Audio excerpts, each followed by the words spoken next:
Hi everyone, welcome to this new artist interview. The goal of this interview is to share the story of NFT artists to help new artists joining the space to be successful with NFTs as much as possible. My name is Clément from Bulldog, and at Bulldog we believe that it's very easy to create NFTs, but it's much harder to maintain and increase the value of your NFTs over time. It requires to be very good at the technical aspects of blockchain to create interesting experiences. And it requires to be very good at marketing, at social media. And this takes a lot of time. So to solve this, we are building a platform, Bulldog, where artists can connect and very easily build experiences for their collectors to have them really engaged. We are co-building all of this with our Bulldog community of artists. So if you're an NFT creator, you're more than welcome to join, test our product, do some feedback to us. And if you like it, obviously share the love around you. You can join us on Twitter, Discord, here on YouTube. And thanks for all your support. Now let's go to the interview. Today we are receiving RobertGuy. Robert is a crypto artist coming from the United Kingdom. He is going to share with us his story in art and NFTs. He's going to share tips for new journers in the NFT space, especially how to manage Twitter accounts, how to say GM in an effective way. He's going to share with us all the other artists that he likes, that has inspired him. So enjoy the video and let's go to the interview. Sure. Can I start with how I was born? Yes, for example. Okay, cool. Well, my grandma met my granddad in France, actually. Oh, And nice. yeah, they met in the Alps on the piste, and yeah, they that's why my name is Guy at the end. But in France, I think you pronounce it Guy. Yes. Yeah, they're cool. Uh, Yeah, he's Belgian, so he's like half. I'm like half English, half kind of Belgian on that.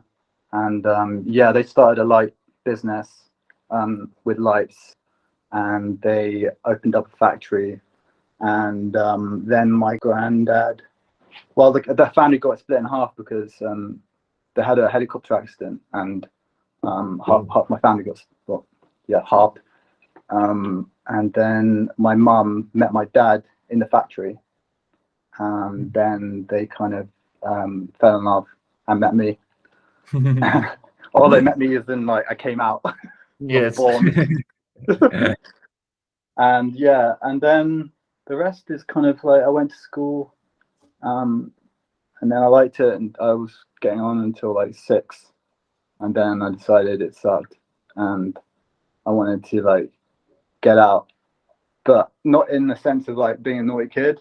I was just like not there. I was like up in the clouds, and my teacher wrote a poem about me just being out in the clouds and just yeah, not really being there. And then my mum discovered like that's not good. Like he's turning into an owl. We need to get him out of this school and into a different one. And so I was moved into this castle in the middle of nowhere, which is kind of like a wizard story, right? But then from then on, like my teacher like overlooks my shoulder, and you know, when they go like, oh, you know, he's an artist, and so that's when they kind of picked up that I was an artist, and then from then on, I've just become an artist. Makes sense. So they've encouraged you to continue in art and did not say you should do like everyone else and be a good schoolboy there. So it's cool. Yeah, they picked me out, and they were like, he needs to be an artist, you know? Yeah. Okay, cool. Yeah. And so well, so it has been a part of most your entire life, let's say. But how did you make it? How did it evolve over time? Did you start with one style and it has evolved? Yeah. So I don't know if anyone knows artist Alex Ross. He is a comic book artist, and he does like the Marvel comics, like Superman and Spider-Man. He's done all these things, and that kind of really influenced me. And that was kind of the moment where people realized that I was kind of talented in kind of doing that kind of stuff.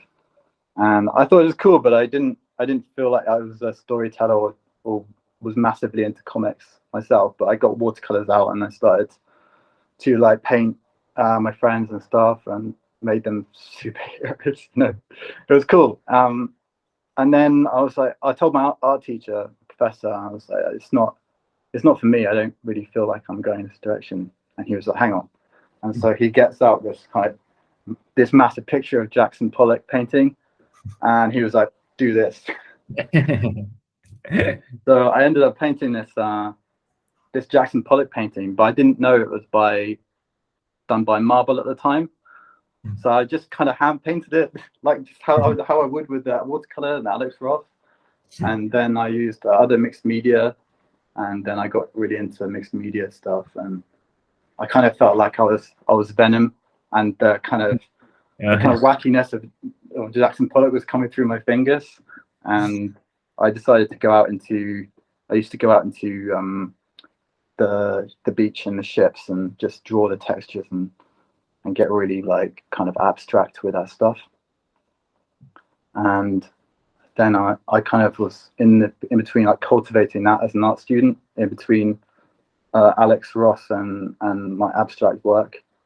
And I think that's how my style started. My art teacher said that you're the best painter in the year, but you party too much. And I was like, okay, I party too much. But it was also influencing me because I got into the band Gorillaz. Do you know the band? Yeah, yes, the band. Yeah, with Jamie Hewlett. He was like a comic book artist as well. Okay, and exactly. so Yes, definitely. Yeah, so I was kind of like inspired by him. I really loved that kind of making a band with a cartoon, and I thought that was really cool. And my friends were showing me Tim Burton and introducing me to Tim Burton. And as I was cultivating these things with these artists, I was looking at Tim Burton and I was like, oh, cool, okay. So then I just started making these monsters, like portrait monsters. And that's kind of where my style all kind of like got pulled from, if you know what I mean? Yes. So yeah, that's where it all came from, really. Cool, thanks. And to help us, clearly see your work, can you tell us about 3 of your artworks that for you represent your art? Yeah, so I guess you could say that when I started the NFT journey, I was coming back to that place because I put it on hold. I went from doing those paintings to feeling like I needed to start looking at like salaries and jobs. And so I decided to one day get up and just animate a 200 frame kind of Tim Burton style animation. And my art teacher, they looked over my shoulder again and they were like, oh, he's done the 12 principles of animation without like knowing about the 12 principles of animation. And then they were just like, he needs to be an animator.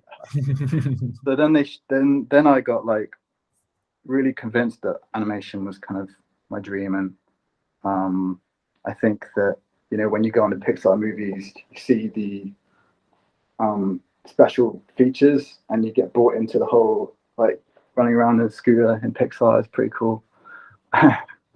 And so I kind of became an animator and worked on Bob's Burgers and Arthur and stuff like that. I worked on feature films as well.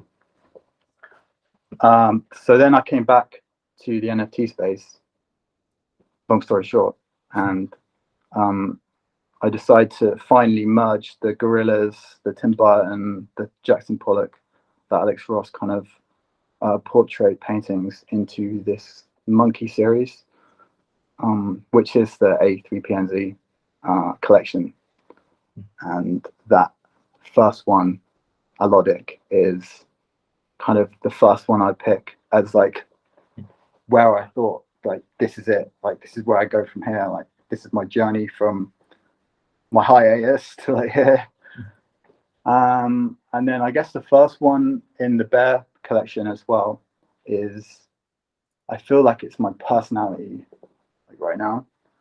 And then so I'd pick the first one of that one, and then I'd also pick the first one of my new collection, which is DOMICIDE, which is based on just what I went through during this whole 3 years. And I went through, when I was doing these monkeys and these bears, I was going through like some serious just like emotional troubles just from the pandemic and stuff. And I feel like that is what represents my new side of my art. So I'd pick that as my the poison garden painting that I did. Okay, yeah. Cool. Thanks for that. We will put all the links in the description, so people can have a look to it. Can you so you speak about mixed media, and but can you tell I don't know, for the artists that are listening to us, the tools that you use, maybe the technique that you use to create, if you have specific software, I don't know, specific way to. Yeah, so I go out and I paint on the beach, because I used to live in London, but I moved to the seaside just for the summer, and I go and paint on that beach, and I use like all these kind of different paints. But when I bought the Wacom Cintiq, it's kind of like a screen you can paint on, and you can use Photoshop and stuff, and I use Photoshop. And it was a kind of game changer because it has every kind of tool you can think of, every kind of brush. I mean, I don't need to really go into that much, but it really did make me think about like how I could like really push the style that I have way harder than I could have if I painted. It's just a matter of trying to make it kind of a comic book style, but also abstract painting, and it made it pretty clean. So I really liked using Photoshop, and I actually started doing this stuff digitally in 2016.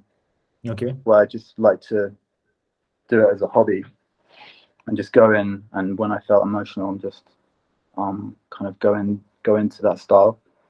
So yeah, it's Wacom Cintiq, or the Wacom, but I really feel like you have the two controls on either side of the Wacom, where you can zoom in, you can change, you can edit, and you get in this kind of state of flow, which is really nice, because you don't have to wait for paint to dry or anything, and that's how I get kind of aggressive with how my abstractness of my paintings.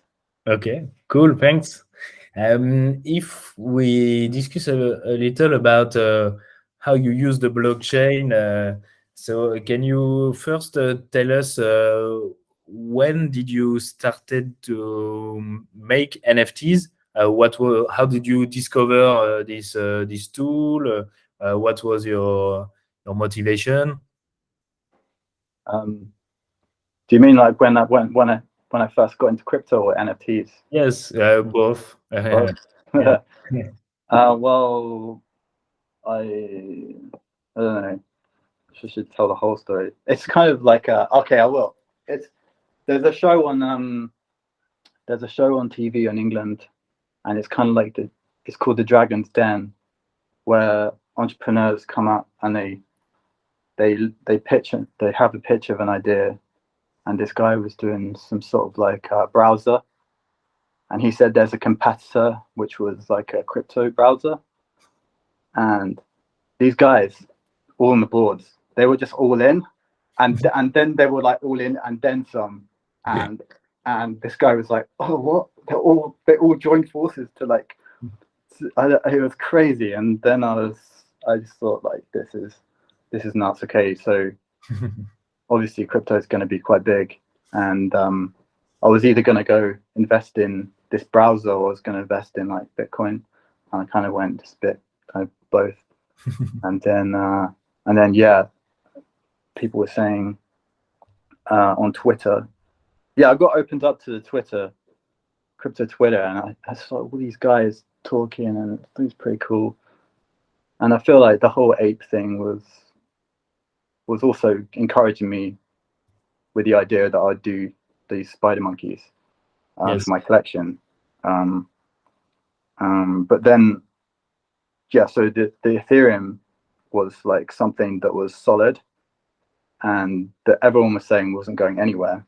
Whereas you had Solana and Tezos, and I just thought to myself that I should just stick to something that's going to stick around if it's going to be on the blockchain forever. And I saw a few Oshus and a few others do it on there. So I thought if you're going to start, you should probably either try and get ahead of everyone else or try and stick with something that is going to stick around and that you feel is going to be safe and understandable. And if you get stuck, you can always rely on people because it's a common ground. So I would say I got into NFTs through Clubhouse. Yes. Yeah, but I think Ethereum was kind of what everyone was talking about, so I kind of stuck with Ethereum. And if you want to go into the whole platforms, do you want to go into the platform bit? Yes, yeah. Before about the different marketplace, maybe yes, the different blockchains. So you talked a little about Ethereum and Tezos. I think you use those two blockchains. Yeah. My question was why these two blockchains? Why not Solana, for example? And when you create an artwork, how do you say, okay, this one is for Ethereum, this one is for Tezos? That's a good question because you don't really know how well. You can do a lot of research into it, obviously, and a lot of collectors will say you can make editions and then you can burn editions on Tezos, which is quite popular. Once they have not properly sold out, if you have that going on, then burning them is quite good. But when I first started, I don't think there was any editions really going on. I know that there was just one of ones, and I just wanted to stick with the whole one of one thing first, as just a one piece, because my art is digital. It's not physical. It's not attached to anything. It is just a piece that I want to sell. So I just made the collection 101, 20 of them, and I thought that was the best thing I could do, because you just got to look at other people and what they're doing. So for example, with Solana, is it because you already have many things to do on Tezos and Ethereum and don't have much time to explore, or it's, I don't know, is there? Yeah, I was thinking about bringing other people into Solana or doing a separate project on Solana. I feel, yeah, there was too many things, and I'm not really experienced with how collectors think right now. I don't know if they're thinking, wow, this guy has Ethereum, Tezos, and Solana. How is this all going to work out? I'm thinking, just if I'm in Ethereum, collectors can be like, well, he works in Ethereum. They have kind of a trust that I work in Ethereum. And if I do want to go to Solana, it's going to be later on when I feel that I've got the whole supply and demand and the whole kind of I don't know what the word is, not to kind of like ruin the settings of what is kind of like has to be set first. Yeah. Okay. Yes. You understand? Yes, I mean, a lot and of people have their LinkedIn link tree, and yes, it's full of different links. And then I kind of get like, when I'm collecting artwork, I think like they're in a lot of different things, and it's hard to kind of find the actual true price. And you know what I'm saying? I know what you're saying. Actually, we've built a product for that. We have a Linktree alternative because we think one of the problem on Linktree is that you arrive and you have all those links and you're kind of lost and you have to click everywhere to see what's behind.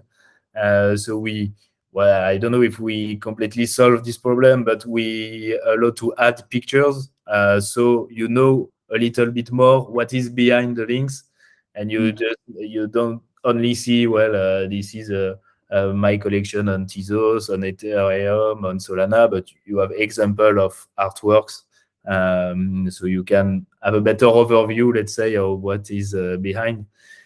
So Yeah, yeah, I think that's really needed, actually, dude. I think cool. that's really good because Linktree does this thing where it opens up OpenSea, but it's all broke. It's all broken. It's done. Yes, you have that on OpenSea. Yes, you can embed collections now, Mm. but it's only for OpenSea. For all the other platform, it doesn't work. So yes, I see what you're saying with all those links. And have you considered, I don't know, other blockchain than Tezos, Solana, and Ethereum for art, or not yet? I hear people talking outside of the crypto world, and they say, "Oh, Near brought this, Near brought that," Okay. and Mm. I don't really know the ins and outs of it yet, but I know that Near are buying things out in the world. Also Algorand, I think. I heard someone Yes. saying that they were being bought by Algorand. Yeah. It doesn't have anything to do with like art. Well, it does have to do. It's something to do with music, but it's not to do with art. And I would like to check out Near and Avalanche just for the fun of it. I've not done that yet. Okay. Cool. Thanks. And so yes, about the platform, the marketplaces. Which one do you prefer? How do you use the different ones? What can you tell us about the different marketplaces for advices for new artists that are joining the space, maybe? For sure. Yeah, I've got it. Well, I like to take examples of other artists because I don't think I'm necessarily an expert, but I see the kind of artwork that I bought selling for like 6 Tezos or something. On which one? Sorry, I've got the artist. in the platform? Oh, No. Tezos, sorry. Uh, Tezos. okay, so object, the object. Yeah, Object. Yeah. Okay.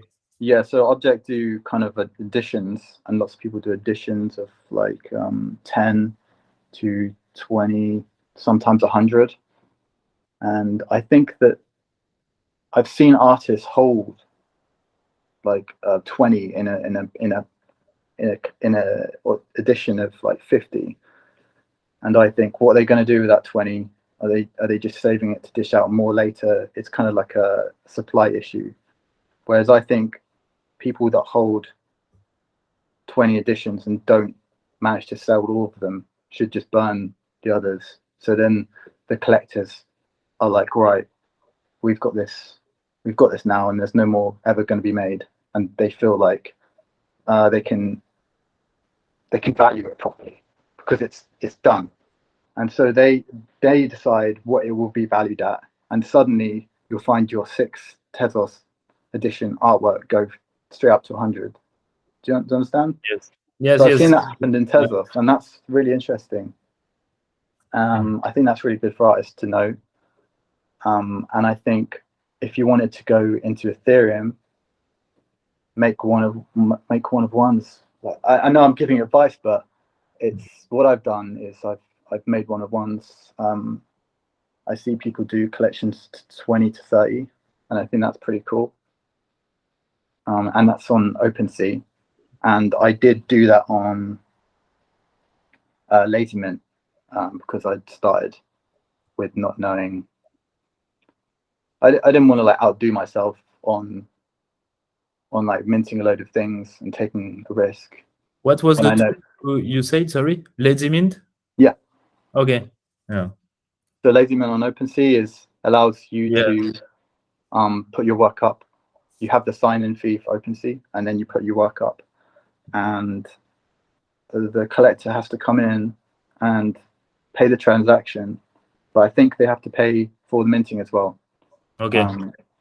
And I don't think that's a big deal right now, but maybe it was last year because the gas fees were so high. Yes, exactly. No, I think it's very interesting, and I kind of agree with you. If you are like a new artist joining the space, Tezos, it's really cool. The example you said for editions, you put I don't 20 edition of your artworks, you see how it goes. If, for example, you have 10 sold, then you can burn the rest. Yeah, the price of the rest will increase. Your collectors will be happy, and your floor price will be higher. So it will give a better image of your profile to potential collectors that are coming. So yes, I think it's a very cool advice. And then use more Ethereum for one-on-one editions, things like that. Yeah, and I don't know if you should do both. I don't know that. You'd have to decide for yourself. Always think about a solution to your. I would say that there is a game going on in Ethereum where you can make a collection in OpenSea, but then there's this whole world going on in Foundation where people are auctioning. So once you get your name for yourself, then you can start auctioning. So if you ever go into the Ethereum world, you've got this auction thing going on with everyone, and you meet a whole load of collectors that way through these different platforms, because you can follow people on these platforms. You can follow people on Foundation, and you can follow people on Super Rare. I think you can follow people on. I don't think you can follow people on Known Origin. And then there's what's that cool like social network thing that everyone goes on, like Superstar or something. Mm. It's like a platform with social media where everyone follows each other. But it's not like an art platform where people sell stuff. It's more like a social platform. Showtime. Okay. Showtime, that's it. Yeah, Showtime. Yeah. Okay. Yeah, so anyway, Showtime, it's to display your NFTs. I think it's useful for that. You connect to Showtime and it shows all everything you have in your wallet, and you can follow people. Yeah. So you talked about the lazy mean things on OpenSea. On the other hand, have you ever done, I don't know, after that, your own smart contract, maybe using Manifold or things like that? I don't know if you know Manifold. Yeah, I do. Because it's been the main thing that I've been trying to learn recently, and because the gas fees are so low at the moment, it's fine. Yes. I made my collection of 20 sold out, and I made another collection of 20 sold out, and these all have the kind of contracts tied to OpenSea. And yeah, I was like, well, that stage is done, and people love that artwork, so I wanted to make something more. I wanted to make more kind of artwork that's high resolution and detailed, and I can put on any platform I want and take it out if Yes. if I don't know. So yeah, I used Manifold. You go on their website, their question and answers is really cool. And then there's a YouTube video of the founders, and they're wearing their like 3D glasses, and they're talking about it with this guy, how you set it up. And I followed that, and it worked. And it was really cool, really easy. You can make your own like, you can change everything if you want. You can change the metadata for a cheap fee.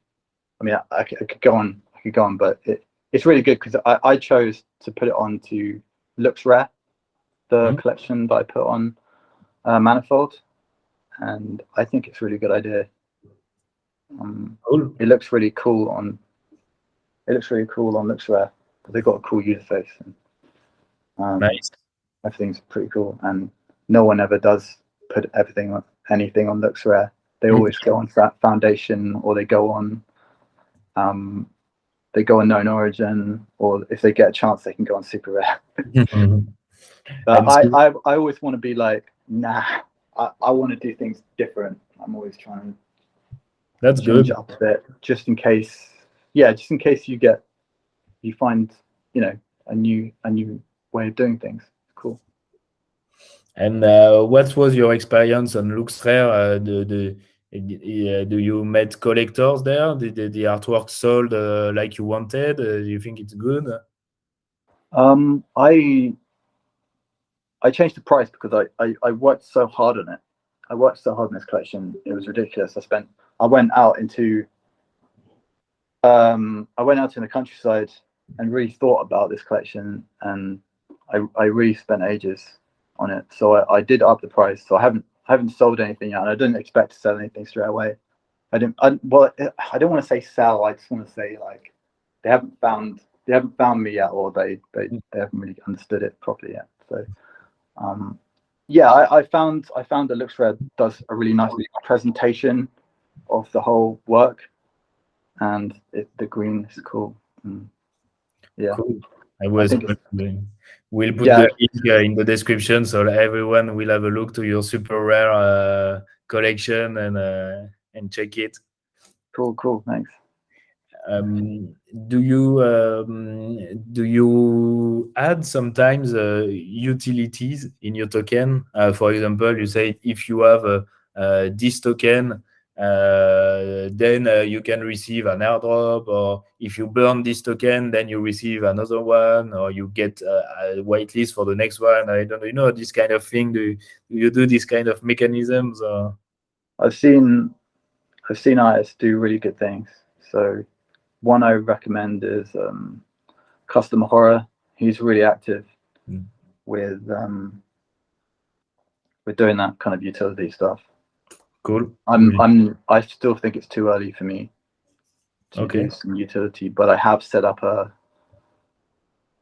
when I was doing my OpenSea collection, I did have a good time playing around with what is possible in the future. So I played around with the unlockable sections, where you can, when you buy the NFT, you can put anything in this little text box. Yes. Okay. Yeah. So I put in websites with their passwords and stuff. So cool. People can have like, and then on my websites, I've got all these like places where they can go in, because they know they bought the NFT and they've got the private message, and I can put anything in there. So yeah, I can do all that, and I can do a lot more, you know. So yeah, I have played around with it. Yes, you have hidden places in your website that collectors can access on their lock content on their NFTs. Cool. Yeah. And we will put the link to Custom Horror. I didn't know this artist. I will have a look to definitely, for sure. He's awesome. He bought some of my work as well. Nice. If we move to the relationship with other artists, are you, well, first question, are you, would you say you are also a collector yourself? Do you, or not a lot? Or, if you do, what kind of art do you collect?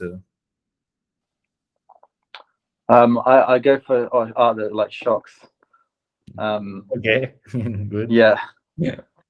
I liked the Tezos collections because they're quite cheap for me. Being an artist, I don't have like massive bags, so I did buy some stuff, and that's when I experienced all this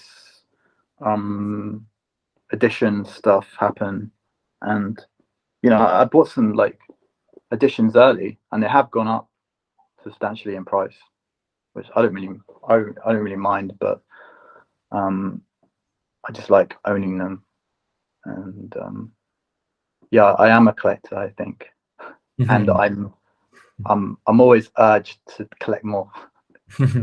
Yeah. And do you, well, for example, the edition that you bought early that went up, I know it's a tricky question, but do you sell at some point? Do you have a strategy, let's say, for selling artworks, or is it really for a long term? You don't sell anything, and you'll see later if you need. What is your approach with that? I don't think it's a tip for artists, but I don't know if actually artists like me doing it, but I'll if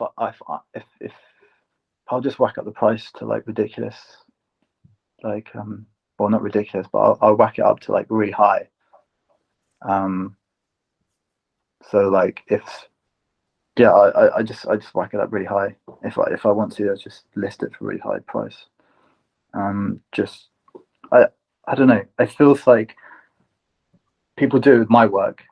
They whack it up to like 1100 E, or like just, you know, like 111 ETH. I think one of them's at on my A3PNZ one, and then on my B3PNZ one, they've some of the collectors have put it for like 11 to 10 ETH, you know, and I don't know how I feel about that. I don't mind. It's quite fun. Yes, okay. No, that's interesting because, well, as an artist, you need people that sells. Obviously, you don't want people that sell Low. in a panic, let's say. But Yeah. if no one sells, it's also not very good. So you need to find the right balance with it. So having your perspective as a collector is also interesting.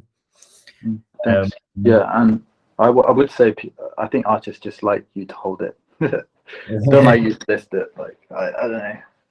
Yeah.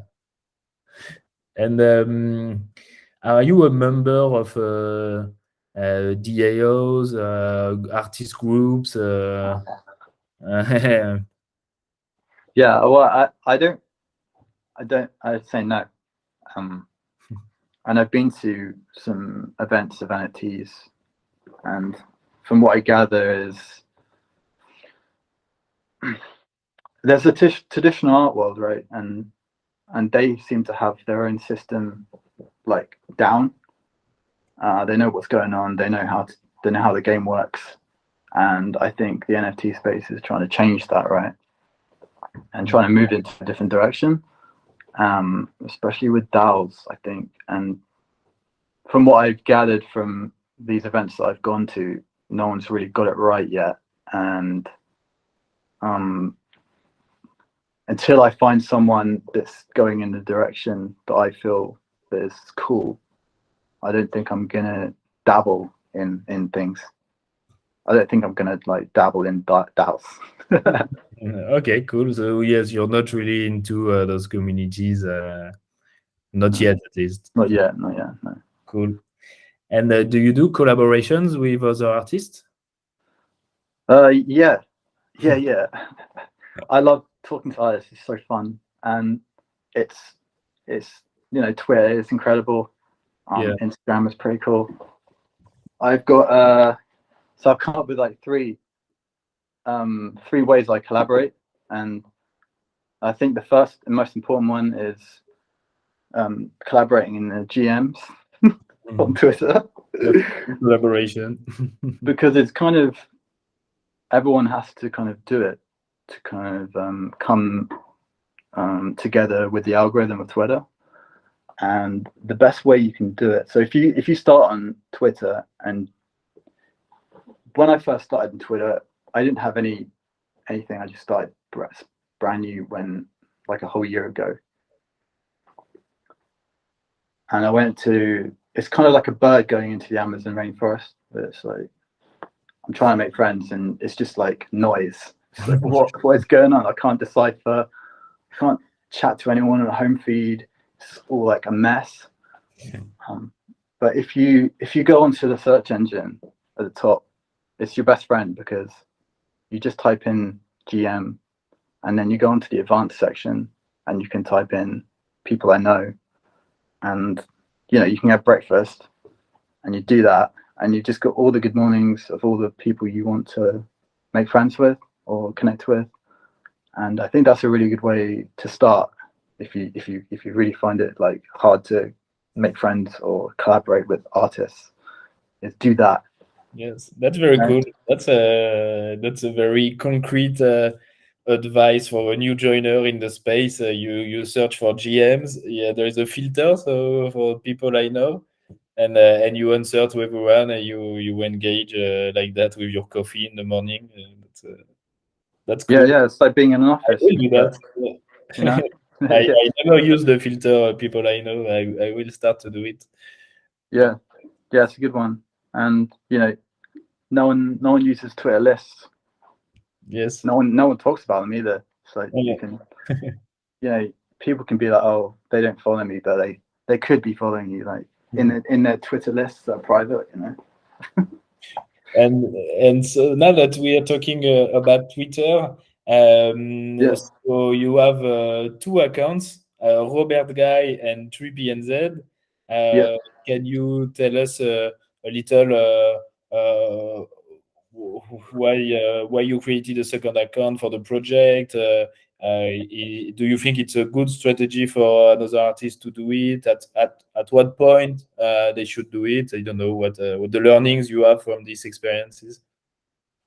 Yeah, well, I said I'm always looking for like a way that no one else is doing, and I thought that no one else is doing a second account, and I already had a second account that was kind of for my animation, and I just thought that will be my art name, and this will be my NFT project, and we'll see what happens. But I don't know. I just went in blindfolded and was like, I will think of solutions when I come to problems, and hopefully, I will be stronger at the end of it. Okay, cool. So yes, you had your second account, and you say, okay, why not give it a try to host the project, and it worked well, and the both accounts could help each other also at some point, I think. Yeah. What pictures do you say? What did you say at the end? And the fact that you had two accounts, they both help each other to grow, because someone can spot the second one and didn't know the first one, and so he will go to the first one like that.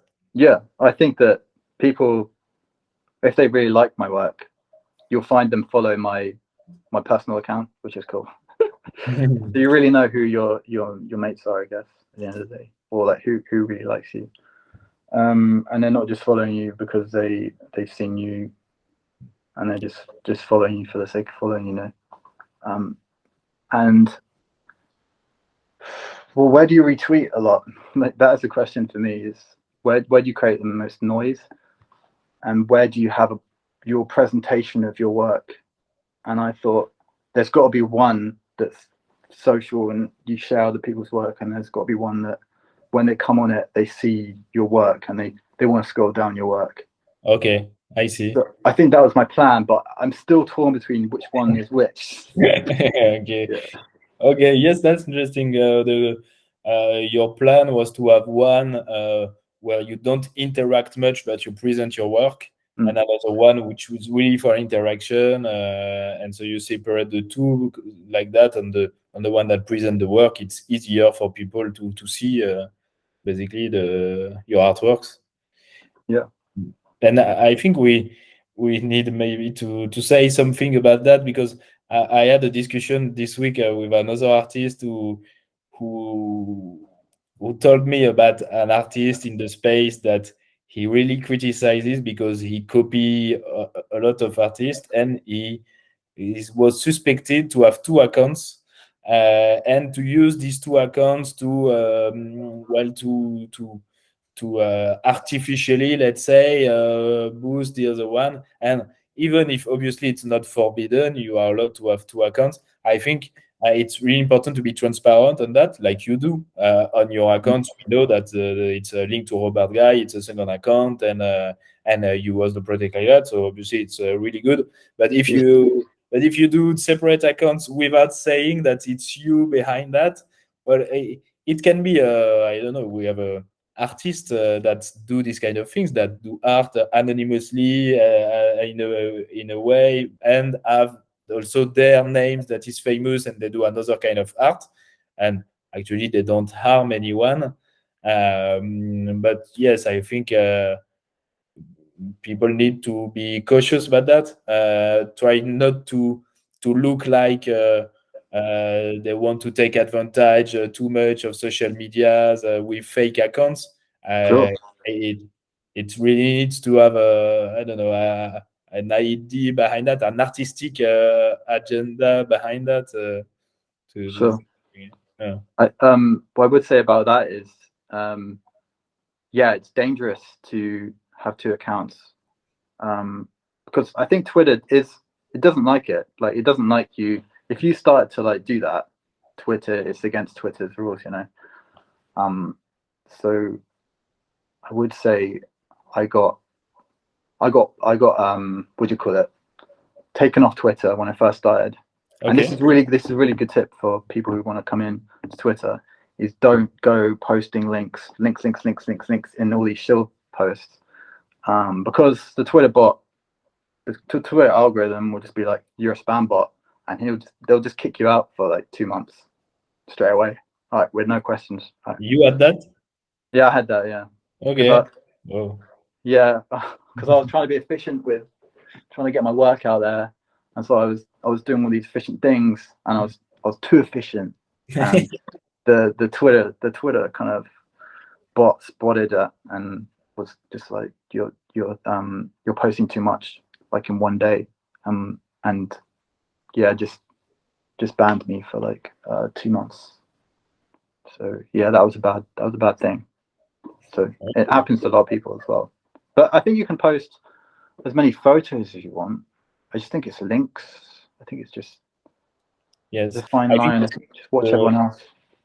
Yes, and what Twitter don't like also is duplicated content. Like if you tweet 2 times exactly the same thing, yeah, that's against the rules, and you can be banned at some point, I think, if you do it too much. Yeah. But yes, good advice. If you start your NFT careers with deleted Twitter accounts, it's it's not good.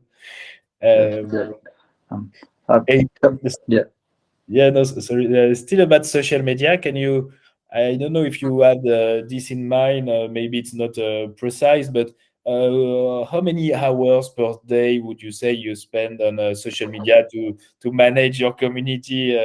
To not maybe if you look to pictures on Instagram, don't count this, but the time you spent on Twitter to connect with collectors, to other artists for the NFT space, let's say. Too much. Far too much, dude. Way too much. Yeah. Yeah. You have to schedule, definitely. Okay. You have to schedule and find efficient ways. Like I said, with the GMs, if you want to scroll down all morning and try and find all these GMs of your friends, it's difficult. So search engines good, lists good. Yeah, lists are great. Okay, so no one ever talks about this on Twitter. It's like Voldemort. They just don't want to say it. But get on Twitter Deck.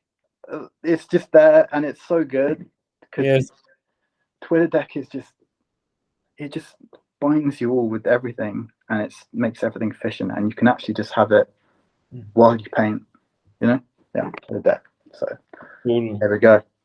Said Voldemort. I also like that. I will put the link in the description for people who don't know that. But yes, it's useful to clarify things a little. Sure. And So okay, you spend too much time on that, and when you say you have to classify, it's interesting. So you use the list, and so you follow people. You follow the people that interest you more easily. Um, Maybe do you have advices on how to to be efficient during your day? Like, for example, when you have your breakfast, you do the GMs things, then you shut down the social medias and you focus on creating for a few hours. Then you go back to social media, I don't know, after the lunch. I don't know, on the time management and to be focused on things. Yeah. How do you deal with that?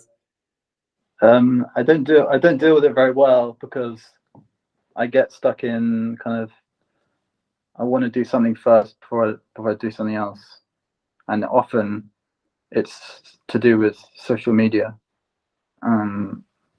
So I would say don't do anything till don't do anything in social media until you get it done.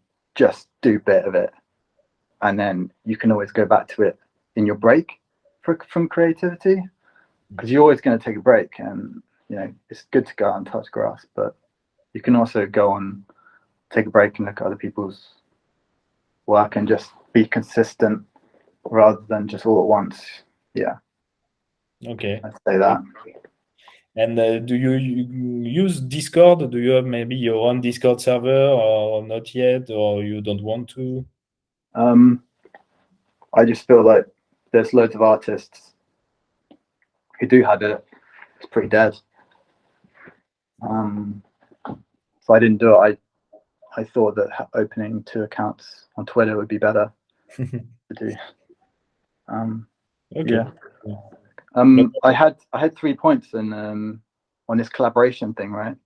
And I just wanted to like get to the last 2. Sorry? What? On the collaborations, I had that I was doing the GMs collaborations. Yes. Okay. But I also had the art collaborations. Okay.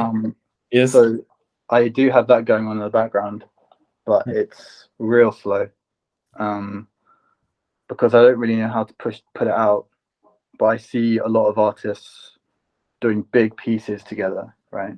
Okay. Yes. And I think once you sorted out how to make friends on Twitter, or just get your brand recognized by other people, so they know who you are, and then they start like GMing you back on your posts and just liking your posts, so you got a good community going there.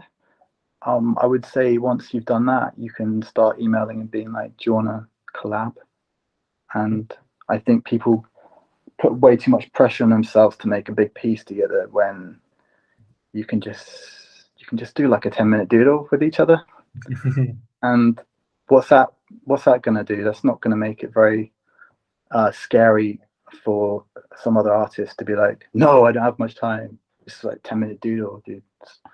I know that Paris Hilton put up a doodle of Gabe Wise gave the doodle to like Paris Hilton. She just held it up, and then that was him made. Like it was like all over Twitter. It went viral. So there's that doodle kind of experience rather than just. I would say that's a good tip. Okay. And then the third one is something I'm doing at the moment. You might have seen on my Twitter, which is on my pin. It's started making galleries for artists. I realized that you can make collaborations in OnCyber.io. Yes. And yeah, so you can talk to other artists that way as well. So if you want to break the ice with collaborations, you can break the ice with collaborations.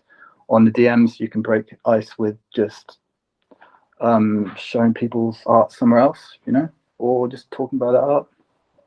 And so with OnCyber, for example, yeah, I visited your gallery before. So you create a gallery with some of your artwork, some of artworks of other people, and you invite everyone to have a look, and you create connections with that. Yeah, Cool. and people are really up for it though. not many people know about like VR galleries, but they should, because it's it's VR. It's the future, man. They love to like collaborate. They think it's fun. I do it for fun. I started for fun. I realized that you can do a collab feature on it, and I was like, well, I can bring other artists in and don't have to like buy all their work to like put up. That's cool, yes. To use the collab feature on OnCyber. So yes, you can invite people, you put their wallet address, something like that, and so they can access to the gallery and have the rights to put their artworks also. Yeah, that's right. I don't want to do the whole. You can make yourself a delegate of the art. So yes, if they sign something in their wallet, it makes you be able to put up the artwork yourself. Okay. But I thought that if people coming in, I'm telling them sign this thing on their wallet, they're going to be like, no, So I thought, no, you that much. After, if it's linked to OnCyber, which is a trusted organization, then you feel safer, I think. But yes, I understand what you mean. That it's more engaging to say to invite them, so they take part of it. They choose which artwork they put in the gallery, and they are part of the things rather than asking to access their wallet and choose for them. The first way is better to create a connection. Yeah, I feel like trust is something that you need to have. I mean, you're still asking them to click an invite link, which I feel like I was really kind of hesitant that people would be like, no. But people are really open to it because they can see that you're a genuine artist on your Twitter. So if they do their research, they seem to be quite open to it, which was really good. And I've opened up so many doors for that, like opening up like conversations with artists, and they're really kind of like grateful to be there as well. Because once you post it, and I was getting like 60 retweets, 100 likes. The one I've got at the moment is like 85 at the moment, which is like in 5 days. It's pretty cool. Like everyone goes on it, and everyone retweets it, and everyone kind of like is like loving the vibe of just everyone collaborating and seeing each other's work. And I'm trying to get collectors in to hang up their work as well, which would be pretty cool. Because then they might find art that they like as well. It's all for good fun. It's all for good like exposure for everyone. I put all my work up there as well, so that's how I'm kind of like benefit from it. Okay. So yeah, you can collab like that as well. Yeah. 3 ways. Do you use other let's say metaverse tool than OnCyber? I don't know, you use Sandbox, Decentraland, or other things like that? Yeah, I've jumped in. You have to jump in. You got to jump in and go and use them and explore and just get gist of it. And I would say go to your local NFT events in real life as well, because you have all those people that have been in those places that go in there like 3 hours a day, and they can just like, you can go out in the smoking area and just have a conversation with them, and they'll just blow your mind about what kind of opportunities you can do as an artist in those spaces. Just networking with people that are in the field that you can trust in these kind of events and stuff. Yeah, that's another tip I'd recommend people do. Cool. And which one do you recommend? Like to test anyone, or do you have one you prefer yourself that you spend time on? Decentraland's pretty cool. Okay. Yeah, Decentraland's pretty cool. You can go in. I've already been to art galleries there, and I met a few of my friends there, which is pretty cool. Nice. Yeah, you go to the special events at certain times, and you can hang out, and everyone's just hanging up their work there. And also, I would explore POAPs, because if you do a gallery in these spaces in Decentraland or something like that, if you set up a POAP, it's kind of like an easy NFT. It's free. and just post it to people, so it's into their wallets. Once they collect them, you can start rewarding them with those POAPs, and it's just an incentive for people to show up, you know. Cool. Yes. Yeah. And have you done that already? Create your own POAPs, or you? I'm gonna. I've got gallery 4 going up. Cool. And then I think gallery 5, I'm just gonna see what happens with the POAPs. Might create one, but this is just for like other people's art in that kind of a gallery that I'm doing. Eventually, hopefully, I'll put on my own work in a gallery, and I'll get people to come with their own, and I'll say you can get up when you come to my gallery, and Nice. hopefully people start collecting. Cool. Maybe for the people who are not familiar with that, it's the POAPs are a proof of attendance, an NFT that will say you were there at this time, and that can give you advantages later. So it's really cool. That's what I mean.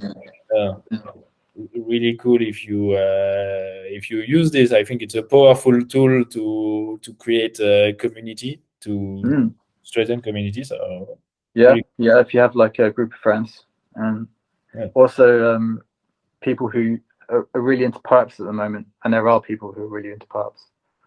They talk about their POAPs to each other, and they share them, and they're like, I've been here, I've been there, and that's another marketing tool for you to like get around with word of mouth. Even if no one gets your artwork, they've got your POAP in their wallet, you know. Yeah. Very cool. I think it's a powerful tool that anyone can use in the NFT space to create experiences and to give back to the people who were there when you created the events or things like that. So it's cool. Do you so you talked a little about real life events? I think you said that you were going to these events. Can you tell us a bit more what kind of events you go to? Is it like let's say traditional art events, or do you do also real NFT events? Well, because I was doing animation, I wasn't really in the art world that much, but as I was researching and stuff, you know, you figure out that you need to be going to these events a lot, like everywhere, like all the time. And you can go to the traditional ones, sure, but I've just been going to the NFT ones as a priority. And go to NFT artists' galleries and just tweet them and just be like, yo, I'm in your gallery, and they might come down and have a chat with you. And then there you go, you got a mate. And then you can go to these NFT events. You can see the people that you've already met on the internet or before. Start recognizing people, and they start recognizing you, and it's all really good vibes in these events. And yeah, I recommend that for sure. Like go to these events, even if they're just parties, you know, they're not like lectures. But I went to one recently, Proof of People. It was like a 3-day festival. Cool. And yeah, they talked about Tezos, AI art, and had some really cool speakers I follow on Twitter now. They're futurists, you know, you can just see their minds. But when you listen to them, you think about all these ideas you want to do, or even if they're not thinking about those ideas, you're just stimulated to create and think about weird things that you might have not thought about before. And then you go into chat to people. I broke a game in Proof People. I just broke a game. I was playing it, and I pressed like Control, like caps lock or D or something, and it just went to just doom doom doom doom, and it broke. And I started chatting to people around me, and they were like heckling me, and it turns out they were like collectors, and I was like, I've never met a collector before, and that was a cool moment. So yeah, I talked to them. I talked to them and just tried to get into the mentality, which I always do anyway. But it's good to actually ask them questions about what they're looking for, you know. what kind of resolution they're looking for, or what style they're looking for. And even if they're not looking for you particularly, you can recommend them your mates. Yes. Well, that's what it's cool. And do you also contact your collectors like that on Twitter sometimes to ask them question? They always contact me. It's pretty cool. Yeah, they always contact me first, and they've actually contacted me from those events, and it's so cool to just chat to them. Yeah, it's really cool. I really like all of them at the moment. I've talked to them, and some of them buy my friend's work, which is pretty cool as well. And what should I say about that? It's quite dangerous, though, isn't it? It's never been done in the traditional world. Yes. You don't really know what. Yeah, it's kind of like an untapped territory, but it seems to be going alright at the moment. Yes, we have to be careful of scammers or anything like that. Yes. Oh, for sure, yeah, that too. Yeah. Yeah, I've actually had like people pretending that they've collected my work. Crazy. Yes. Yeah. You had that, like, yes. Yeah, I had that. Yeah, so those people can think of many different ways. Yes. Kind of talk to you, and but yeah, it's very difficult to talk to me, I think. But if you bought my work, we're all good. We're all good, and it's been great to have like the humanity of people in the mix of just what you're doing on social media anyway, which is it can be quite different from just chatting to like people who are really into your art and into you as a person, and you get to know them as well. So yeah, it's all good. Yeah. Thanks. We are almost at the end. There is three more questions. Yeah. The first one is, what are your next projects? If you can talk, I don't know, obviously the one you can talk about. If you have events coming soon, new drops coming soon. Yeah. Oh well, I was going to do this POAPs. Nice. And then yeah, I've got another collection I have in mind. And then I've got my old artwork that I could probably put out as well. Yes. Pretty cool. Yeah. Cool. And can you recommend? I know it's a tough question also, but yeah. Can you recommend 3 artists? It can be more, it can be less. But do you have artists that inspired you, that you invite people to follow and to check? I'm just wondering where you could find them. Yeah, just go on my Twitter and just go on interact with people that you see, interact with me, and they're all the like, sound people. Okay. that I hang out with. And they're really the nice. one that you retweeted, and we'll go on your profile and see everyone that you retweeted. No, not the retweets. Just when I make a post and you see everyone interact with it, they're normally like, yeah, I love all the people that are in my community. It's pretty cool. So I recommend all that. And them guys. That's a good way to avoid the question and to invite people to interact with your tweet at the same time. So I really like that. Well done. So one last question. I know we talked about that a lot already, and you gave a lot of advices to a new joiner, but maybe is there something else that you can say that you think is useful for a new joiner in the space, to be careful of, to do first?